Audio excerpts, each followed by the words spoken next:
Hello and welcome to Turning Lewks, a beauty, cosmetic, and makeup podcast. I am your host, Ed Mellor. And I'm the other host, Darren Mew. Three is a magic number, Oh my God, that little baby is growing so fast. I can't believe we're on episode 3 already. right? I mean, I can't believe we've made it this far. How are things with you? How was your April? You know, babe, same old, same old. She's been a busy little bee, just working all the time, but we can't complain. We move. How have things been with you? She's booked and blessed. I am okay. Yes, like I said, same old Yeah. standard adulting life where just trying to get by. Just trying to get Just trying by. to live our lives. Yeah. Yeah. So to kick off this month's episode, let's get stuck into some tea. Hit me, girl. Oh, I would love to. I'm sure you would. The Met Gala happened on May 1st. This year's theme was honouring the late Karl Lagerfeld. What were your thoughts on the makeup looks that would turn out? I have been so excited to talk about this with you because I always love I feel like Met Gala can go one of two ways. Either like I'm utterly obsessed or I'm like, who dressed you? Who's your makeup artist? Who's your hairstylist? You need to fire them all because like it just wasn't vibing. This year though, I feel like there were quite a few hits, but there were so many misses that I was just like, really, girl. And it's hard as well because I've got like looks that I like in terms of like the styling, and then I've got looks that I really love from like the makeup. So makeup for me, I think my favorite looks, I love Doja Cat's makeup. I thought that was just like so camp, so stupid. Like she was almost taking the piss out of the theme and taking the piss out of Carl, which if anyone knows anything about Karl Lagerfeld is probably a little bit deserved. But I thought, yeah, it was just like so irreverent, so cool. Like who else would freaking do that but Doja Cat? And then to be Obviously her meowing the whole time as well. Like and all she meowing did. the whole time to her interviewers, like who does that? And her makeup artist, Ernesto Castillas, as well, who's like an incredible, incredible makeup artist who I absolutely adore and am obsessed with. He did the makeup. So I loved hers. Gigi Hadid, actually, I loved her makeup from the Met Gala. I thought Patrick did like an amazing job at doing her. He always does her like so well. She just looked really beautiful, just like really clean, and like that nude lip and like the grey smoky eye is just like my vibe. And then my other favorite makeup look was on Yara Shahidi. I actually loved her whole look in general as well. She was wearing like this incredible like mother of pearl like oyster corset. And her makeup was done by Nikki DeWolf or Nikki Makeup, who's one of my absolute favorite makeup artists of all time as well. And that was just like a really clean, like fresh, like pretty look. So they were like my top 3 makeup looks. What were yours? Nice. I think I really liked Cara Delevingne's. Yeah, she looks Quite cool. like it's just like it was quite simple, but kind of like grungy makeup, which is my vibe at the moment. I like obviously like Doja Cat, obviously that was iconic and hilarious. Like she got caught on camera vaping in the background, and apparently that's a big no-no. You're not meant to smoke at Yeah. like the Met. So I like hate that. Yeah, it's her biggest yeah. pet. So yeah, whether she's gonna get invited back is another question. Yeah. Like you said, I think Gigi Hadid looked amazing as well. But yeah, amazing. There was an Instagram page that my friends put showed up the other day, and it was like people had like zoomed into the unedited pictures of like from Getty. And Very revealing. yeah, some of the looks, I was like, oh, this does not look But do you know good. Like, what? I think that is so important. This is probably going to be like yeah. a bit of a side like diversion. I think that is so important to see on social media because as a makeup artist in particular, I'm just speaking from my own perspective and experience. It's so difficult going online sometimes and seeing all of these makeups and seeing everything being so like retouched. Everything's like got so much kind of behind it that it doesn't actually look like that in real life. So to see these images that are like, this is actually how makeup looks on people. This is how makeup looks on quote unquote the most beautiful people in the world and all these like celebrities that we all look up to so much and aspire to look like. It's so important to have those like really realistic images of like actually makeup looks like this on skin. This is like what skin texture looks like. And these people who have, facials and surgery and blah, blah, blah. These people have these problems as well. So I think it's actually really important for regular people in quotation mark, but people like me and you to see that and the reality of what makeup can look like. And as a makeup artist as well, like I feel so much pressure to have my makeup look a certain way because I see all this stuff that's retouched online or it's been enhanced in post afterwards, and it's like, oh well, I'll never be as good a makeup artist as that. But no one will be because it's impossible to get makeup to actually look like that on skin. So I think it's really interesting to look at those like images and see actually like how people looked. Do you have any ones, and not to be like bitchy, do you have any of looks that were like your least favorite or that you really didn't like? Oh, one that I forgot to mention that I did like as well. Just gonna Oh yeah. throw that back there quickly. Little Nas X. I love theirs. Yes, yeah, that was really cool. I don't know about ones that I hated. Well, you go first. You go to the ones that you hate because I feel like you've To be got fair, I didn't some. have any looks that I hated because, like, I can't hate them. Like, people have put a lot of effort, a lot of time into it. Everyone has their Hmm. interpretation of the theme, and like, I wouldn't want to slag off another makeup artist or hairstylist or stylist work because we all do our own thing and we're all at the like mercy of our client. So at the end of the day, they might have wanted to do something different, and their client makes them do something else. But one person's makeup I really didn't like was Kim Petras. I Yeah. thought that white eyeshadow was just a bit not my vibe. I don't think it really like suited her. She looks great in general, but like I particularly saw those really raw images of her like super zoomed in and close up, and I was like, this wasn't the vibe for her. Because I've seen her look so like amazing and her makeup looked so great before. So I was like, this is what you did for the Met Gala. But yeah, there wasn't that many people that I didn't like. And again, I don't like to shit on people. Like, you do you. Yeah. As much as I didn't like the theme, as you mentioned, Karl Lagerfeld Yes. is Yeah. deeply problematic in many ways. And yeah, also why if we're celebrating Karl, why are we not celebrating Viv? It should have been if it had been Vivienne Westwood. My God, it would have been so much better. The looks that people will have turned. Right? More Um, deserving. Like, she was so much more influential and inspirational in fashion, in my opinion, at least. yeah. I mean, the Met Gala, sometimes there's a lot of hits, sometimes there's a lot of misses. Like when it was Notes on Camp, I felt like that was just god awful. Literally celebrating like 50 years of like the modern LGBT movement, and that's what people brought. It wasn't very good. But Yeah. this year, I think because the theme was there was such a direct reference, it was Mhm. kind of like everyone kind of looked decent at least, I feel Yeah. like. But I thought most people look really great. I think Anne Hathaway, actually, I think she was my favorite outfit. I thought her, like, I think it was Versace, wasn't it, that she wore? But it was like so Chanel, very like Carl Chanel as well. Kylie, I thought, is this Karl Lagerfeld? I was like, what are you wearing? She looked nothing like the theme. But anyway, I digress. I'm getting angry over people not following me. Kendall Jenner, I really liked her. Like it was really basic. It was like basically what a drag Yeah, queen would wear on like Drag Race. But I yeah, really liked like the long sleeves and the body. I was like, I'm here for this one. yeah. She looks cool. Kim, no, I thought the outfit was just like no. I Yeah, just just stop. After yeah, last year, I think no one will ever forgive her again for what she did to that dress. But yeah. we digress. We digress. Yes. But yeah, no, it was cute. I loved you loved like the Met Gala and seeing like what people are thinking are going to be the trends and stuff. And yeah, it was interesting seeing like some of the makeup looks and how some people the common themes that came out of it. Definitely. So we are actually seeing that in-store makeup shopping is having a really big boom at the minute.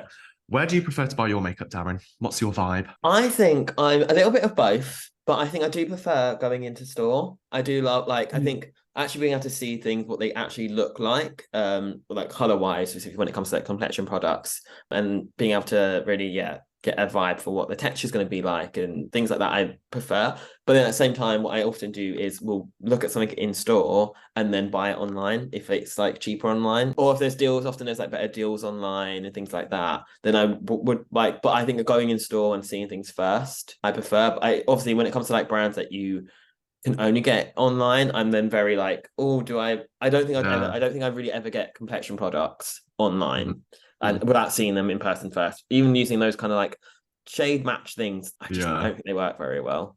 Never know. I think most people are like that as well. Like, I think it used to be a case of like you either just shopped online or you just shopped in like store and that was it. But I think a lot more people are taking like an omni-channel approach of where they're like, I'm the same as you. Like, I'll go if I want to try something, I'll like really research it online first. I'll look at YouTube videos. I'll go onto their website. I'll look at swatch images, and then I'll go in store and like try it in person and see what the texture. Because makeup is such a sensorial thing. Like, you want to feel what the texture feels like on your skin. Like, is there enough pigment? Is it?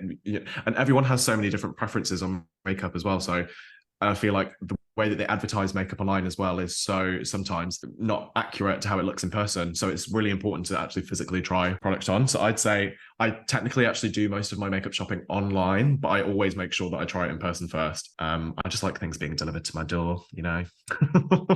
But I do love a trip to like a good old like the good old Boots in Covent Garden, that big one that's got all that. Yes. I do love like just going around there, spending time, like playing with different makeup, avoiding the people that work on the counters because I don't want to actually talk to anyone. Oh no, I Um, love a little makeup counter chat with the people that work there. It's always really interesting to see, like, because some people you either get like the loveliest, sweetest, most helpful people, or you'll get the most like gutterist, miserable, I want to kill you people. Which I can't say I blame them. I've worked in retail before, so I know exactly what it's oh like. yeah. I had a really good like fun time a couple of weeks ago. I was with Jack Oliver, who was on Glow Up. Oh, And like we went to Mac on Carnaby Street, and obviously they know everyone in there, so we were like having a chat away. But everyone else was really like including me in the conversation, so it was really nice like chatting to all these people. And then we went to Liberty afterwards because to go see Elliot, obviously. But also walking around there, and like again, everyone knows Jack. People like clearly really do love makeup in those kind of places too, or whatever their kind of setting. But like the way that they know everything about everything, and I'm just there like, wow, you've got an encyclopedic memory of this brand that you're talking about. Or if you're not on a specific brand and you're like the floor manager, well, I think at one point we were talking to, she just knew everything about everything. And then as well as also knowing about like the goss or all the other like competition too. I'm like, I couldn't like remember all of this kind of information. It was wild, but it was nice to see that kind of in-store love for makeup in that retail space too, which I feel like in some retail spaces you do not get that love. People are like, my soul is dead and I want to be out of here. And I can't say that I blame them half the time. No, same. Well, now that we've got that out of the way, I think it's time we get into the chat with Patti. I am so excited. Oh my God. Thank you so much for joining us, Patti. I'm so excited that you're here with us today. I'm excited to ask you loads of questions and delve deep into your industry expertise, kind of how you got started in makeup and what it is that you do. But I in particular, I'm really excited to have you on because I've followed you for must be over 10 years now, back in your Illamasqua days. I'm really excited. You're making me sound old. Welcome. Thank you very much. I'm very, very happy to be here as well, especially talking to you both. I've been like following both of you have been doing, and I've always been very aware of what you've been up to as well, Ed. And it's a pleasure to be here talking about makeup and things. Makeup and stuff and beauty. Good, amazing. So, Patti, answer me this. In terms of makeup, like where did you start in makeup? Where did your passion for makeup begin? Do you have like a specific memory maybe that you remember where you thought this is what I want to do and this is what I'm aiming at? When I grew up and I was like a young queer kid in Northern Ireland, I was constantly every week it was like, oh, I want to do this. So I was like, I want to be a glass blower. And the next week I wanted to be a juggler. And then the next week I wanted to own a sandwich shop. I never knew what I really wanted to do, but like but there was always this like current theme throughout my life, which was like glam and beauty. And I think the earliest memories really that I had of I guess that thing that sort of sparked it, my sister, and it's funny actually they were talking about Eurovision, which is in Liverpool, because my sister, I've got two older sisters, she went to Liverpool and she met these drag queens, and there was the picture of her on her mirror with these two drag queens, and they had the coolest makeup. One of them, cherry something, but she always had this really cool like bar of white makeup with like all these like fun colors all over it, like on her face. That was like her look, and I saw it and was like, what's that? And she was like, that's a drag queen. And I was like, what's a drag queen? And it was like I had that kind of moment where everything in my life went into Technicolor, and I was like, that's it, that's the thing. And I just want everything to be like glam and glamorous from that point on. And I think that was like the initial kind of like moment that sparked an interest in like glam and in makeup for me. And then that same sister, she did like a makeup course because she worked in makeup for a very short period, and she'd come home and she'd like teach me things and show me things. And then I think as well, it was like everyone around me basically kind of just it forced me by some way, because my first boyfriend wore makeup and was just the most beautiful person ever. And then my best friend, who I'm still quite close with now, he was very into makeup, and he kind of introduced me into like music. So he introduced me to like Dead or Alive and Madonna, and so I kind of got that sense from him. And then like my boyfriend back then, he introduced me. He was like, why don't you try putting makeup on? So I had all these people around me kind of like funneling it down my throat a little bit. But I loved it. And ever since then, I've just been obsessed, absolutely obsessed with everything to do with like glam and glamour and makeup. I love that. Yeah, there's like so many people around you in your life pushing you, not pushing you, but putting like the seasoning in for you to get into that kind of world. I think I would have found my own way there eventually. I was just very lucky that in my sort of mid-teens, I had a couple of people around me who I looked up to, who were quite influential in bringing me into the world of glam. But it was always there, even from when I was like a really, really small child. I have little memories. There's this like really camp picture of me. I must have been like 6 or something like that. And I'm on holiday, and I've got this towel wrapped around me and this big, huge camp hat on. And I'm just like, just looking so femme and glam. And it's like, you can tell it's like it was there all along, even though I didn't have makeup on. But there was something bubbling away. I would have found it eventually. Love that. And is it glam's the kind of area you love of makeup and beauty? Completely, yeah. I guess like in terms of my career, I got started by working for the cult British makeup brand Illamasqua, and I was attracted to like this hyper glam, almost like alternative side of thing, and that was how I hoped my career would go in makeup, but it's gone down just this like the kind of standard glam side of things. Like I work predominantly now doing beauty pageants, and I also have my own makeover service that I run from home, where I specialize in feminization makeovers. So it is basically about making your average beautiful people even more beautiful, and that's kind of what I think I focus my whole life on now, is the glam, rather than necessarily like just beauty or TV or film and stuff like that. It's all about hyper glam. How many times have I said glam already? It's glam. Is it glam? I think it might be glam. Glam. I'd love to. You mentioned really briefly there about your kind of work with feminization and obviously Patty's Wow Gals, who I'm obsessed with following on Instagram. I love seeing all those images pop up, and I think what you're talking about there about making people feel confident, I think that's something that you do so beautifully and so well.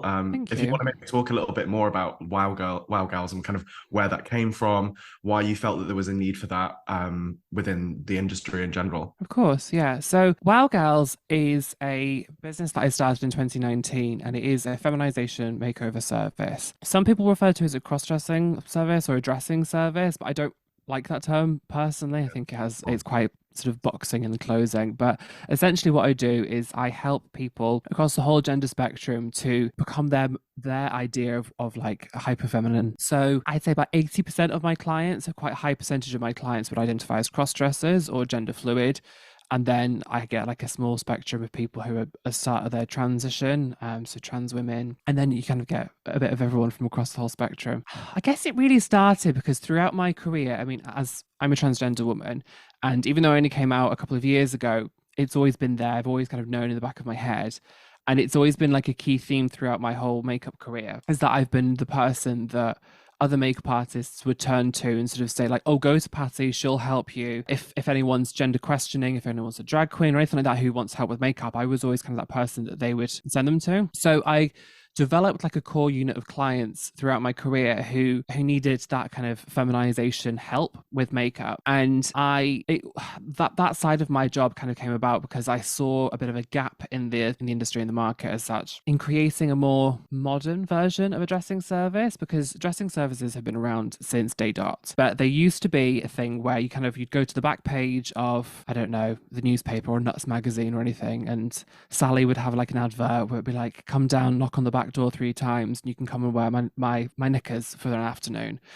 And I wanted to kind of create like a less seedy and more modern version of that, and I like to think that I have done that. So the way that my business model, I guess, works is, for most people, is that you come down, you have your hair and makeup done, I put you in a fabulous outfit, and we take pictures of you all day, and it's very camp, very glam. But that's kind of like the base of what I do. Like I have people who come down and they literally just want to have their hair and makeup done and sit there all day and talk about their gender. I have people who want to go out shopping whilst presenting femme. I've got people who will, want to go out for drinks, and it's a whole kind of bunch of different stuff that I do. But yeah, it did kind of come about because I felt like there was sort of something lacking in my career, in that a lot of the beauty industry can be a little bit vapid at times and felt a little bit kind of empty. I felt like I was just working on beautiful people, making them look even more beautiful. And for a while I worked for Pretty Little Thing, and that was like my first entry into like the fashion, like the e-commerce fashion side of the industry. And I was like, oh, I really don't like this. Yeah. I don't like these long hours of, I got to work with the most gorgeous models, but everyone was a bit of an airhead, and I was like, I want to be helping real people. And at the end of the day, doing makeup on real people was my favorite thing. So I kind of put all my skills and everything that I'd learned throughout a couple of years of work, and I was like, right, well, most of my clients, are either cross-dressers or trans women, or, I've got a whole bunch of experience with working on set. I've got a little bit of experience with styling, a little bit of experience with photography. It kind of just made sense and all kind of fell together. So that's how we got to Wow Gals. It's so interesting. And I think you're totally right what you said about there being a gap in the market. Like, I've never really seen a service like this be provided before. And I think it's something that's so special. Sounds crazy because there's obviously so many people out there who want to find that part of themselves that they've always wanted to express, but maybe they haven't known how, they haven't had the skill set to be able to do that. And you make their dreams come true by unlocking that part of themselves that they never thought they would be able to confidently present. And I think that's so inspiring. And every time I see one of your posts like pop up on my feed, it just gives me like the biggest, like, it makes me smile so much because I can see how much of a difference you're making to people's lives. And I think what you said before about the beauty industry largely being quite shallow and quite vapid, like what you do gives a little bit more substance to that. So honestly, like, hats off to you. Like, I think what you do is so incredible. Oh, thank you. I really appreciate that. And so well needed. Well, I think so too. And a big part for me as well was trying to help change the way that people view cross-dressing. And when I use the term cross-dressing, I get some people sometimes sort of, I don't know, scowling or turning their nose up because we have, there's so much pressure on our language these days, and the language that we use around everything really. But I think gender identity obviously is a big topic at the moment. But when I use that term, I'm referring to straight, heterosexual, generally speaking, cisgender men who want to experience or just present female for the day or whenever they want to, particularly. It's a really, really big thing.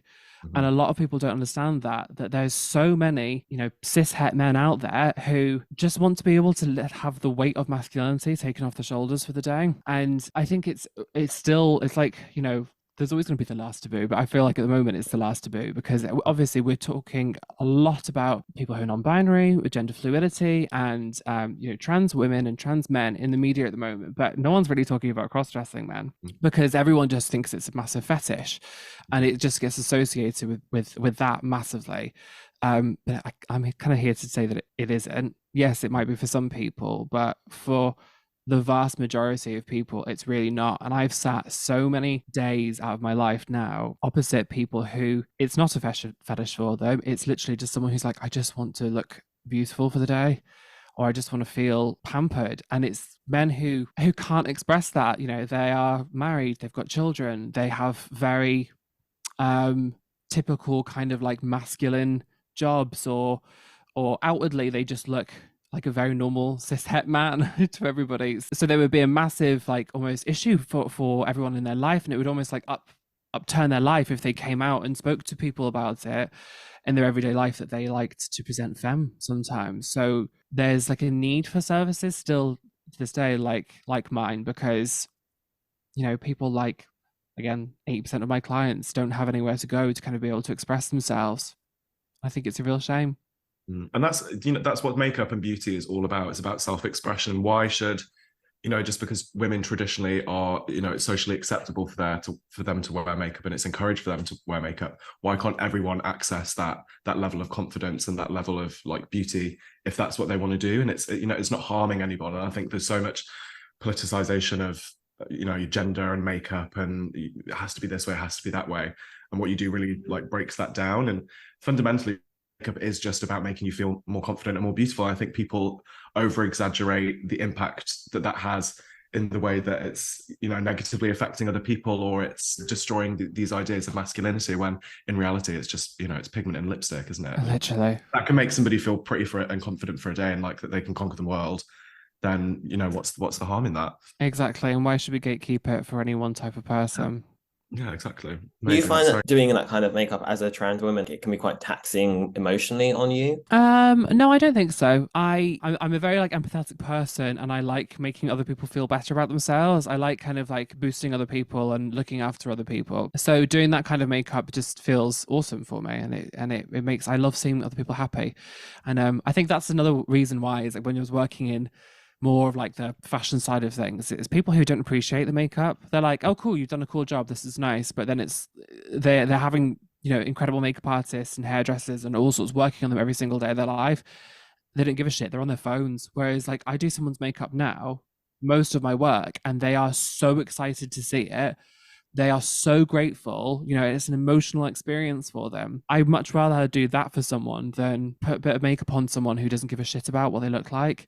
and then have multiple people stand around and point out things that you've done about the makeup that's wrong and tell you need to change things that doesn't really matter. Yeah, I feel that. I can imagine. Yeah, that's so much. And you briefly kind of spoke a little bit before as well about your kind of entrance into makeup being around like the pageant scene. So I'd love to pick your brains a little bit about the pageant scene. Do you find that work is like drastically different from the work that you do now? I think they're probably quite similar in terms, like you said, yeah, I think they're probably quite similar in how they make people feel, like that ultimate, like super, super confident version of yourself. But how is it that you like got into kind of pageants? What was that like stepping stone for you?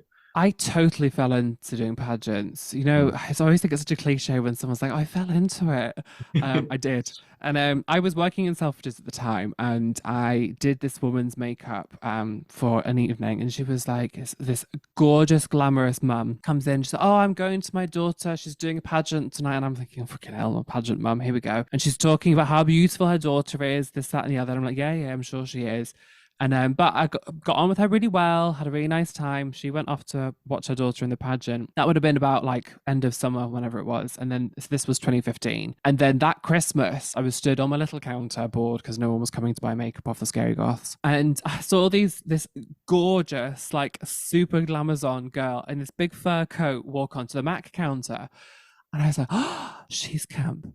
So I went over and was just like, I just need to tell you that you're absolutely gorgeous. You're so camp. And then her mum walks over, and it was the mum whose makeup I'd done from the pageant. And she was like, oh my God, you did my makeup. This is my daughter. And she's like, she is beautiful. You weren't wrong.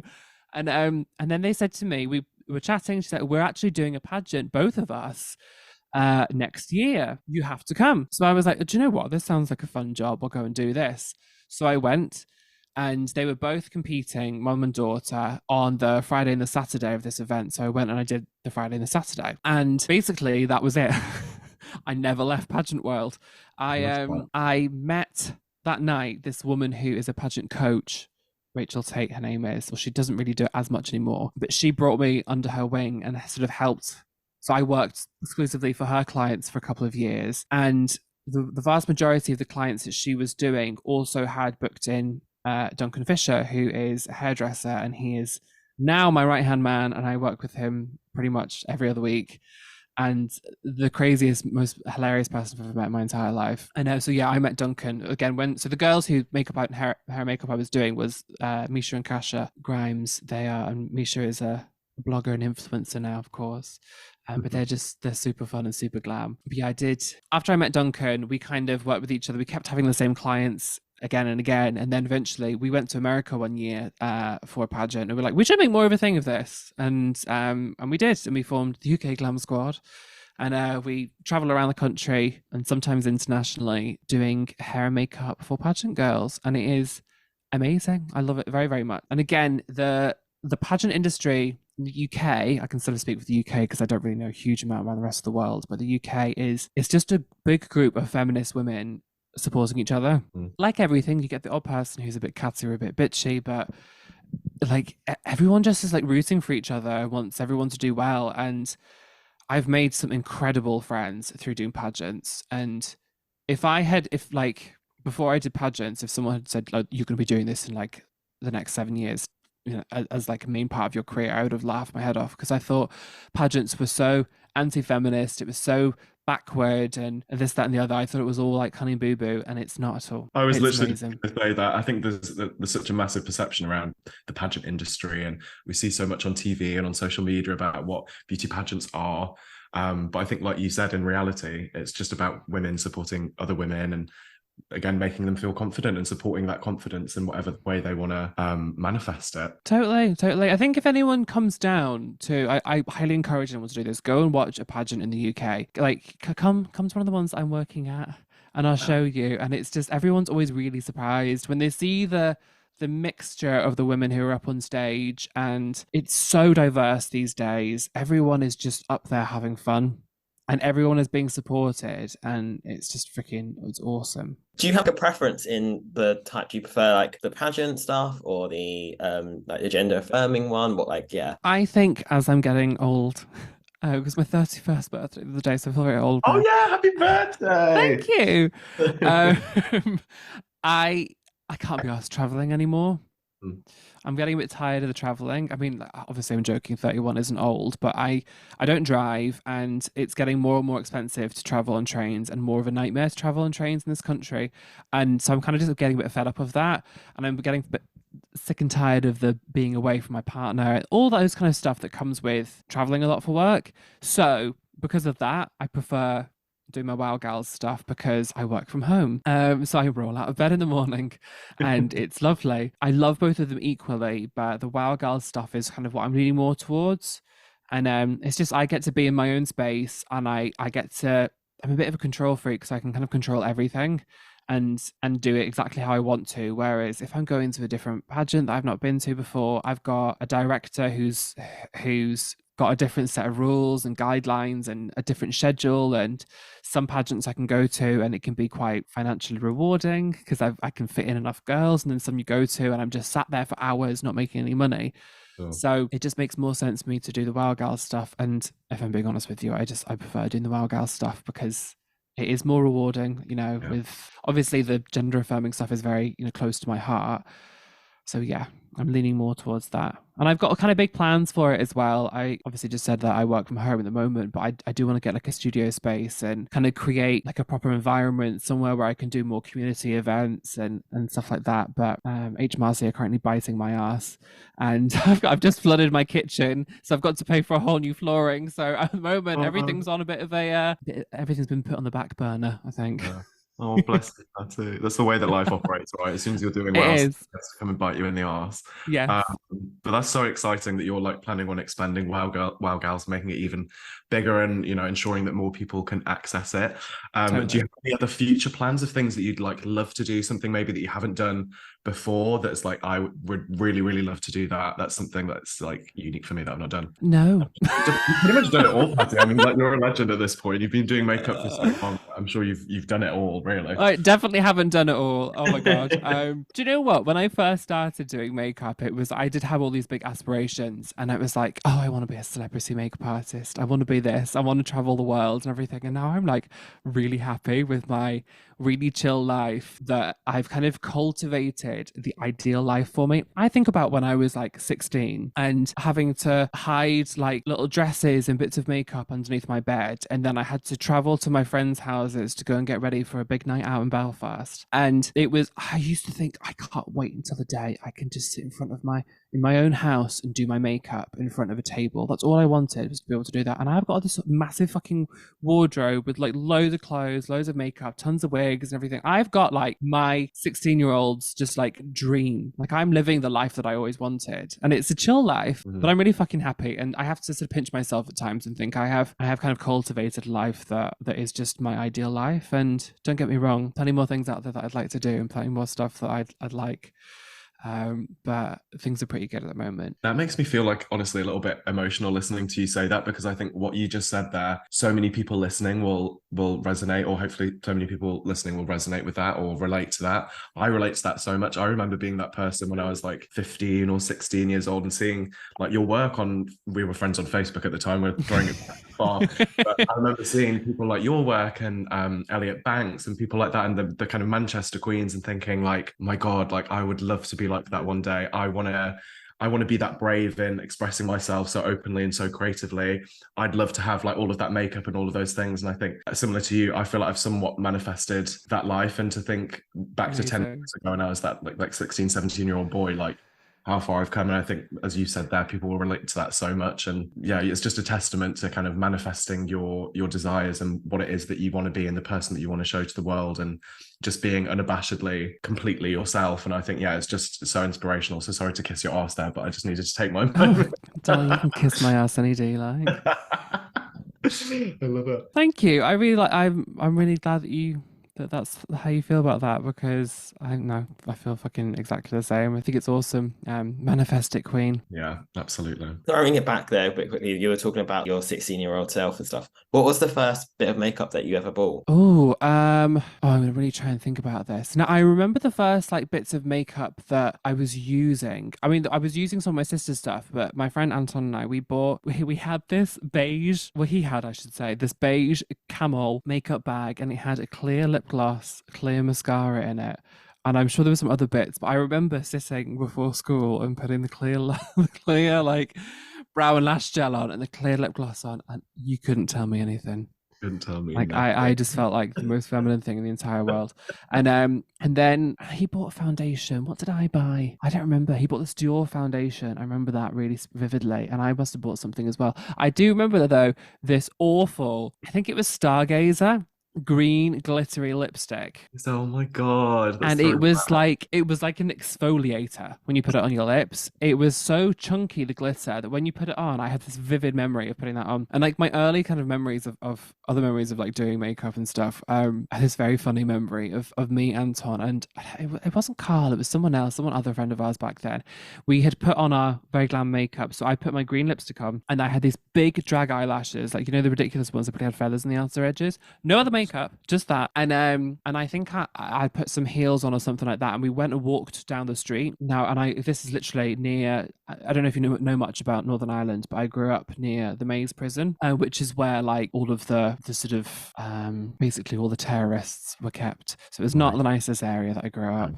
And I was I was strutting down the streets at like 15 in this ridiculous eyelashes and this bright green lipstick, and we walked down the road and someone pulled up beside us to stop for directions. We were shitting ourselves, but also laughing hysterically. And this guy was just like, do you know where to get to this place, please? And we were just like, ah! Like this with this like makeup on and this my green lipstick and my big eyelashes. That was my first like real memory of wearing makeup. I love that. That's so interesting. And like you briefly mentioned there, and I'd be like interested to pick your brains a little bit about it. Do you think that growing up in Northern Ireland was obviously growing up queer or gender questioning or any of those things anywhere in the world can be really, really challenging. But do you find that growing up particularly in Northern Ireland that it was any different for you, maybe more difficult, less difficult? I know you have a really, really close relationship with your mum, who I see online all the time. I think it's so adorable. Porridge face. Did you find that it was quite a difficult experience for you, generally speaking? Yes, it was. Bit of a stupid question, but I went to an all-boys grammar school in Belfast called the Royal Belfast Academical Institution. So I think that says everything you need to know about it. They were very up themselves. And I mean, I owe a lot to the school that I went to because it instilled this kind of like really hardworking attitude in me. But I had a bit of a rough time, yeah, as I think any kind of queer kid who grew up in I lived in the countryside, but I went to school in a big city. So it kind of enabled me to be able to like, I'd go out after school and we'd go shopping or we'd go and sit in Starbucks. So that was nice. But I kind of would get back home and get off the bus, and I don't know, like if they had been doing like the marching band practice and the guys were all in the square, like it would be like get off the bus and run. Basically, we had a very camp moment that happened once actually when because Anton and I lived on like opposite sides of the village, so I would run up the hill and he was running the opposite direction, and they chased after him. And I called my mum and was like, "You need to come and get us." So my mum drove down. Now my mum drives a pink Fiat 500. So my mum picks me up and they were like, "We need to go and pick up Anton." So I just have this image of his little legs running up the street while there's this big group of lads chasing up after him. And they must have thought it was the fucking funniest thing ever. And this like pink Fiat 500 comes up and like whisks him away. And that's very much what it was like growing up in Northern Ireland. And yeah. Lots of interesting things, lots of getting cable tied to lampposts and stuff like that going on. That's horrible. I mean, it is character building. It's character building. And again, like you were saying before, like look at the life that you have and that you've built for yourself now. Exactly. They're all bald and fat and ugly, so and they'll all be dead soon, so who cares? The last question is, where can people find you, Patti? Well, people can find me everywhere on the internet. If you just type in Patti Baston, Patti, but as to honor on what is my Instagram? So yes, if you search for Wow Gals as well, not Wow Girls, because obviously I wanted to be difficult. Patti's Wow Gals on Instagram. Patti Baston is like my main Instagram profile. And then my website is wowgals.co.uk, I think. And then Duncan and I have an Instagram called UK Glam Squad, but we don't really post any pictures on there anymore, so don't go on there. Ignore that one. That's, I think, about all we have time for. Thank you so much for that, Patti. It's been an absolute pleasure. It's lovely to talk to both of you. Looking forward to listening back to this and looking forward to listening to more episodes of the pod. But it's been a pleasure to be on and talk to you about little old me. You've got a podcast yourself as well, don't you? I do, yes. Oh my God, I do have a podcast. It's called Dating the Dolls. Yeah, it's called Dating the Dolls. I am in the process of deciding whether or not I want to do another series. It is a podcast where we talk about all things love, sex, dating, and relationship through the eyes of a trans person. So the first series sort of focuses on the dating experience of trans feminine people, and I kind of want to open up the gates and speak to a whole mixture of people on the next series. Love it. Love it. Well, thank you so much. Well, that's about all we have time for this week. Did you enjoy that, Ed? Oh my God, that was literally so much fun for me. I've been wanting to talk to Patti like in depth like that for so many years. So it's an amazing opportunity for me. And she's such an icon in the industry. I love that, like you mentioned that you were Facebook friends with her for ages. Like, proper stalker fan here. We love it. It's so nice to like have seen her journey, like go from where it was to like where she is now, and like her personal journey as well. Like she's I'm not just saying it because she was on the show, like she is genuinely very inspiring to me. So it was a real pleasure to have her on. Oh bless. Yeah, no, she was super lovely, and yes, such amazing conversation that we had, I think. Yeah, and a very, very talented makeup artist. So please make sure that you all go and follow her pages. And of course, a reminder to make sure that you subscribe to this podcast as well, and that you leave us a review because it really helps us out. And don't forget to follow us on TikTok and Instagram at Turning Lewks Podcast for behind the scene content and ways to get involved. And so you know when the first episode is out before anyone else. And remember, next time you put on your face, are you turning looks? Bye for now. Bye.